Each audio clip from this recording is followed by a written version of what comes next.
It's a pleasure to see you, Good to see Cameron. you as well. I was watching you as a teacher and thinking, is it something you've ever dreamt of playing? Have you ever thought that, you star as a teacher? No, I never thought of it, and I really consider myself having not done it yet either, because I don't consider Elizabeth a teacher.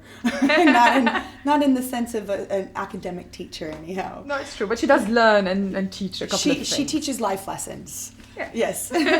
What's really fun about her being so unapologetic is that you can play her the way you really want to and have her be as OTT as you want, really. Absolutely. It's a very free performance. Thank you. Yes, that was what attracted me to it, is because as I read the script, 30 pages in, I'm going, there's no way to redeem this character. Yeah. And I was kind of falling into that trap myself that, I think Hollywood does as filmmakers and storytellers. If you have somebody who's a bad person somewhere, at some point they have to start apologizing for it. Yes. And then you have to forgive them by the end. And the wonderful thing about Elizabeth is that she just doesn't ever ask for forgiveness, and she never apologizes. And that was what really, I went by the end of the film, the script, I was like, they didn't do it. And I was like, I have to do this. I have to. Yeah, you don't cross the bad teacher. No, the bad teacher stays. Exactly.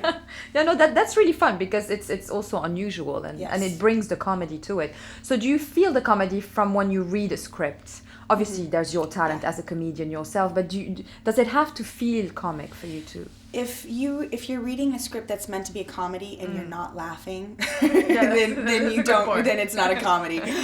So yeah, you do look for where the laughs are, and you try, as you do any script when you're ready to tell a story. In a drama, you try to figure out whether or not what emotions you can play, or whether or not you can get to that place or portray it properly or authentically or truthfully. The same thing with comedy. You kind of go, well, can I make that funny? How can I make that funny? Is that something that I can really do?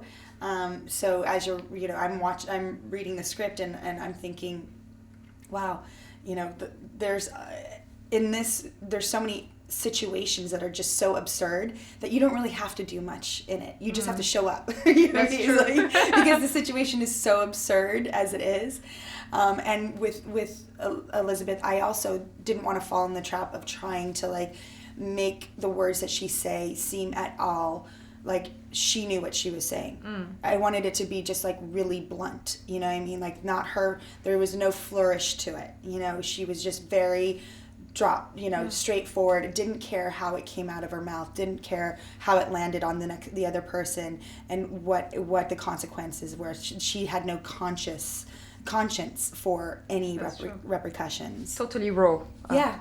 A raw girl with high heels, and I was thinking it's not the easiest of physical roles. I mean, although you've done loads of those, and I know that you enjoy physicality in a role, but being in high heels all the time, challenging, right? Yeah. Well, I wanted for sure. I wanted her to be in heels the entire movie. The only time she wasn't was when she was on Christmas Day in her Uggs, when she was kind of down, really down. But I wanted her to always look like she was either coming in from the night before or going out after work, and for her to never be mistaken for a teacher.